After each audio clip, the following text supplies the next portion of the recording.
Daralamma temple in Darakonda, మన్యం జిల్లా, శ్రీ అల్లూరి సీతారామరాజు గారు నివసించిన ప్రదేశం. ఈ లింక్ ఏంటి అని అంటే,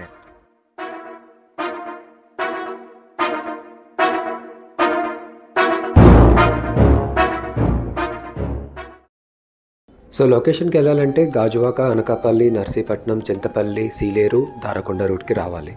రోడ్స్ అయితే అంత ప్రాపర్గా అయితే ఉండవు. మేమైతే ఫ్యామిలీతో ట్రావెల్స్ బుక్ చేసుకున్నాం. ఒకవేళ ఓన్ వెహికల్స్లో వెళ్తే కనుక చాలా కేర్ఫుల్గా డ్రైవ్ చేయండి. ఇంకా రాజు అని అయితే సేఫ్గా డ్రైవ్ చేస్తూ మాకు చాలా బ్యూటిఫుల్ లొకేషన్స్ చూపించేవారు.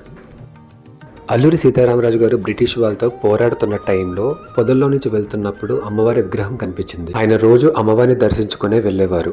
అండ్ ఇక్కడ ప్రజలు కూడా అమ్మవారిని ధారాలమ్మ అని అంటారు. ఎందుకు అని అంటే, మంచిగా ఎటువంటి కోరికలు కోరినా కూడా ఆమె ధారాలుగా కోరికలు తీరుస్తారు అని ఇక్కడ ప్రజల నమ్మకం. ఇక్కడ అమ్మవారికి కూడా సమ్ ట్రెడిషన్ ఉంటుంది. దాన్ని బట్టి మొక్కుబళ్ళు తీర్చుకుంటారు.